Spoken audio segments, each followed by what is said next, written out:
Hi అండి.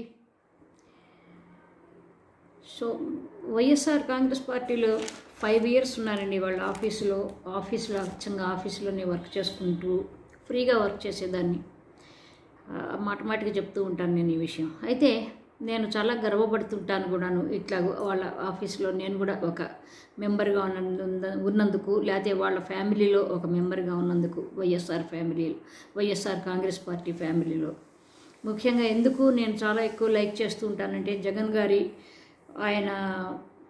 ఆయన నడవడిక కావచ్చు, ఆయన మాటలు, ఆయన క్యారెక్టరు, ఆయన మాట మీద నిలబడే విధానం, ఇవన్నీ నాకు చాలా ఇష్టం. జగన్మోహన్ రెడ్డి గారు ఆయన మనుషులతో బిహేవ్ చేసే విషయం కానీ, ఎప్పుడు కూడాను ఒక పొగరు కానీ, ఒక యారగెంట్ తనం కానీ అవేమి ఎప్పుడు కూడా నాకు కనిపించవు. చాలా కారణాలు ఉన్నాయి అనుకోండి, ఈ విషయం వదిలిపెట్టేసేద్దాం. కానీ ఏంటంటే, ఆ రోజుల్లో హైదరాబాద్ జూబ్లీ హిల్స్లో ఆఫీస్ ఉండేది. ముందు బంజారా హిల్స్ సాగర్ సొసైటీలో ఉండేది.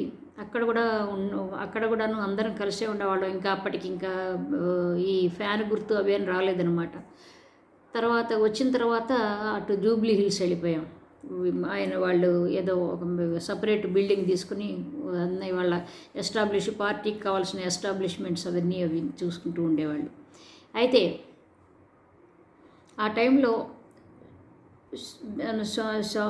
శోభా నాగిరెడ్డిని, ఆవిడ్ని దగ్గర నుంచి చూస్తూ ఉండేదాన్ని. కలిసి ఎప్పుడన్నా కుదిరితే కనుక ఏదైనా టీ తాగటము, అట్లా కూర్చుని కబుర్లు చెప్పుకోవటము, లేకపోతే మధ్యాహ్నం లంచ్ టైంలో కూర్చుని కబుర్లు చెప్పుకోవటం, అట్లాంటివి చేస్తున్నప్పుడు ఇంకోటి ఏంటంటే, సరదాగా ఆవిడ డౌన్ టు ఎర్త్గా ఎంత బాగా ఉంటుందో అంత పలుకుబడి, పేరు, డబ్బులు అన్నీ సంపాదించుకుని, అసలు అన్నీ కూడా జీవితంలో ఒక మనిషికి ఏం కావాలో అన్నీ సంపాదించుకుని, చక్కటి భర్త, చక్కటి అన్నీ, ఒక సంసారం, అవన్నీ పెట్టుకుని ఆవిడ అసలు ఒక రకంగా ఒక అంకిత భావంతో పనిచేసుకుంటూ పోతూ ఉండేదన్నమాట. అయితే నేను ఆవిడని చూసి చాలా ముచ్చట పడిపోతూ ఉండేదాన్ని. ఆవిడ బహుశా సాజిటేరియస్, డిసెంబర్లో పుట్టినట్టున్నది ఆవిడ. నాకు చాలా ఎందుకో ఆవిడని చూస్తుంటే చాలా ఇష్టంగాను, నేను చాలా మెస్మరైజ్ అయిపోతూ ఉండేదాన్ని ఆవిడ పర్సనాలిటీ. ఎందుకంటే చక్కగా కావాల్సినంత లిమిటెడ్గా తింటుంది, లిమిటెడ్గా మాట్లాడుతుంది. చక్కగా ఆవిడలో ఎన్నో విషయాలు అన్నమాట. ఆవిడకి ఓర్పు ఒకటి ఉన్నది చక్కటి. అసలు తొందరపడి ఎప్పుడు ఎవరిని అట్లా మాట్లాడని మీ మనిషి. ఎప్పుడైతే పాలిటిక్స్లోకి వచ్చిందో వీళ్ళమ్మాయి అఖిల ప్రియ అనే అమ్మాయిని చూస్తుంటే మాత్రము ఆశ్చర్యం వేస్తూ ఉంటుంది. అంటే ఆ అమ్మాయితో నాకు పరిచయం ఏం లేదు, వాళ్ళ అమ్మగారితో ఉన్న పరిచయం నాకేం లేదు. ఇప్పుడు కూడా నాకేం పెద్ద ఇంట్రెస్ట్ కూడా లేదు. ఎవరితో నాగిరెడ్డి గారితో బాగానే పరిచయం ఉండేది, శోభా గారితో ఉండేవాళ్ళు. ఆయన కూడా పక్క ఎప్పుడన్నా కనిపిస్తున్నప్పుడు చక్కగా మర్యాదగా పలకరించేవాళ్ళు, బాగుండేది. అయితే కానీ అసలు ఆ మనిషికి ఇలాంటి అమ్మాయి ఎలా పుట్టింది అంటే, రెండో అమ్మాయి సంగతి నాకు పెద్దగా తెలియదు. అమ్మాయి గురించి నేను మాట్లాడదలుచుకోలేదు.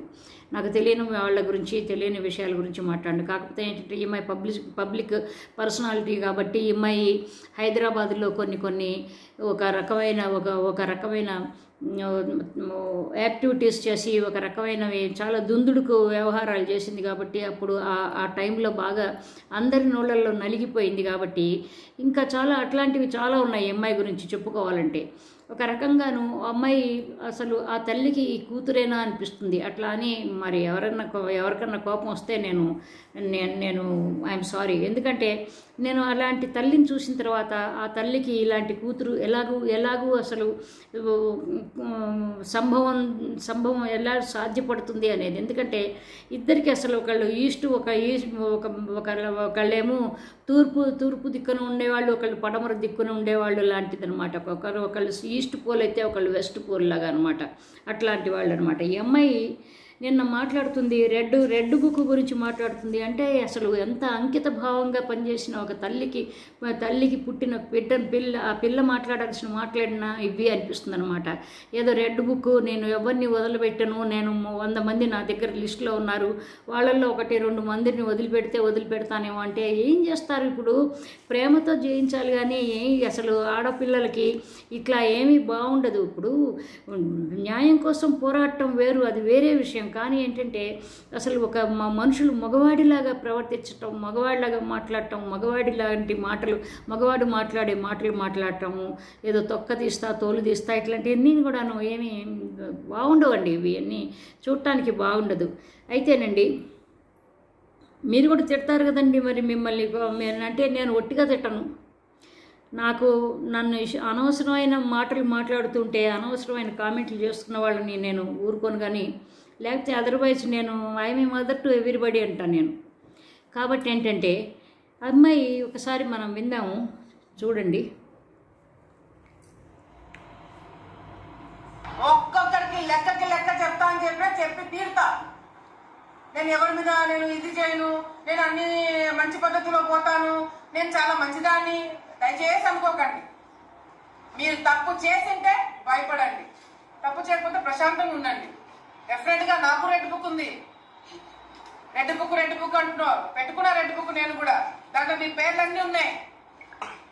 నా వల్ల నేను ఓపెన్గా ప్రెస్ ముందర చెప్తున్నా, నా వల్ల 100 మంది లిస్ట్ రాసి పెట్టుకున్నా. 2-3 పాపమని తీసేసినా కానీ 100 మంది నా వల్ల ఇబ్బంది పడబోతున్నారు. ఓపెన్ గా చెప్తున్నాను. 100 మంది లిస్ట్ నా దగ్గర ఉంది. ఆ 100 సో ఈవిడ ఇంతమంది కక్ష కట్టుకుని ఏం చేస్తుంది? ఇవాళ మహా అయితే ఒక 5 సంవత్సరాలు ఈవిడ ఉంటుంది, ఈవిడ దీనిలోనే ఉంటుంది, పాపం పవర్లో ఉంటుంది. సరే ఎంతవరకు ఎంత ఇప్పుడు, ఎందుకంటే ఈవిడ ఒక్కతే రెడ్ బుక్ కాదు, జగన్మోహన్ రెడ్డి గారు అన్నట్టుగాను రెడ్ బుక్ ప్రతి వాళ్ళకి, ప్రతి నాయకుడికి వాళ్ళ లెవెల్లో వాళ్ళకి రెడ్ బుక్లు ఉన్నాయి, ఇవి రాజ్యాంగాలు ఉన్నాయి అని చెప్పినట్టుగా అట్లాగే ఈవిడ లెవెల్లో ఈవిడకి ఉన్న రెడ్ బుక్లో 100 పేర్లు ఉన్నాయట మరి. కాబట్టి ఏంటంటే అందరూ జాగ్రత్తగా ఉండండి. అమ్మాయికి కోపం వచ్చేస్తున్నది కాబట్టి అనవసరంగా అమ్మాయిని బాధ పెట్టకండి, అనవసరంగా అమ్మాయిని ఇరిటేట్ చేయొద్దు. బాధ కంటే కూడాను ఆ అమ్మాయిని విసిగించకండి.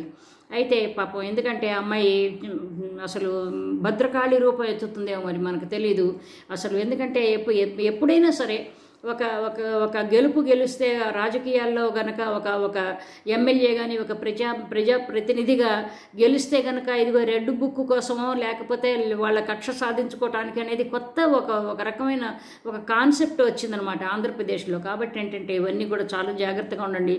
చాలా భయపడుతున్నారు చాలామంది ఈవిడిని చూసి. ఎందుకంటే ఆల్రెడీ హైదరాబాద్లో మరి అక్కడ గొడవకి ఆగానికి పాపం కొన్నాళ్ళు జైల్లో పెట్టారు. మరి బహుశా కేసీఆర్కి సంబంధించిన వాళ్ళు ఎవరినన్నా రెడ్ బుక్లో ఏమన్నా అక్కడ ఆవిడని జైల్లో పెట్టడానికి ఎవరైతే కారకులు ఉన్నారో వాళ్ళని మనసులో పెట్టుకుని ఏదన్నా పెట్టుకుందేమో, అట్లా మాట్లాడుతున్నదేమో మరి మనకు తెలియదు. కానీ రాబోయే రోజుల్లో తెలుస్తుంది. కానీ ఏంటంటే ఇది శోభ గారి కూతురికి మాత్రం శోభా నహి దేత అంటాను నేను. కాబట్టి ఏంటంటే ఎవరు కూడాను ఈ అమ్మాయి జోలికి వెళ్ళొద్దు. ఎందుకంటే అక్కడ కనుక ఒకసారి పాత బస్తీలో కనుక ఆవిడ ఒక లేడీ డాన్ ఉండేది.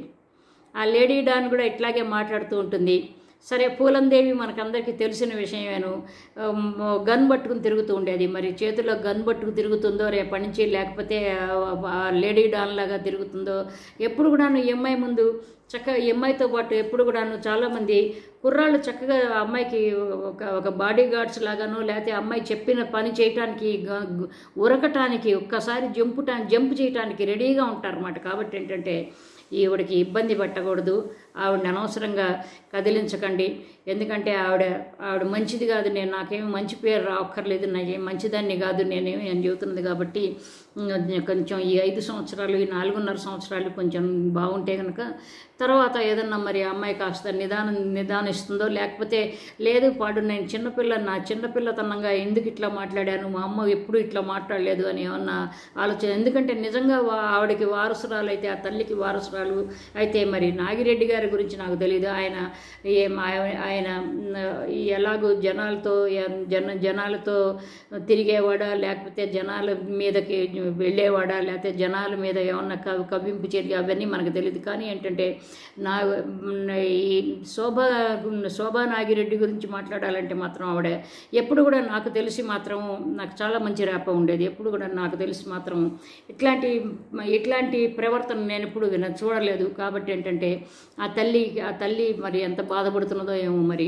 అసలు ఆ తల్లికి నిజమైన వారసురాలు, రాజకీయ వారసులు అయితే ఇట్లాంటి మాటలు మాట్లాడకూడదు అని అమ్మాయి తెలుసుకోవాలి. ఎవరో చెప్పిన వాళ్ళు, ఎవరు తెలిసిన వాళ్ళు, నాలాంటి వాళ్ళు ఎవరన్నా చూస్తే కనుక ఆ అమ్మాయికి చెప్తే బాగుంటుంది. కానీ ఏంటంటే 10 కాలాల పాటు రాజకీయాల్లో ఉండాలంటే ఇలాంటి ప్రవర్తన మాత్రం ఆడవాళ్ళకి డెఫినెట్గా బాగుండదండి. సో ఇంకొక మంచి టాపిక్తో మళ్ళీ కలుద్దాం. బై అండి. Love you all. బై.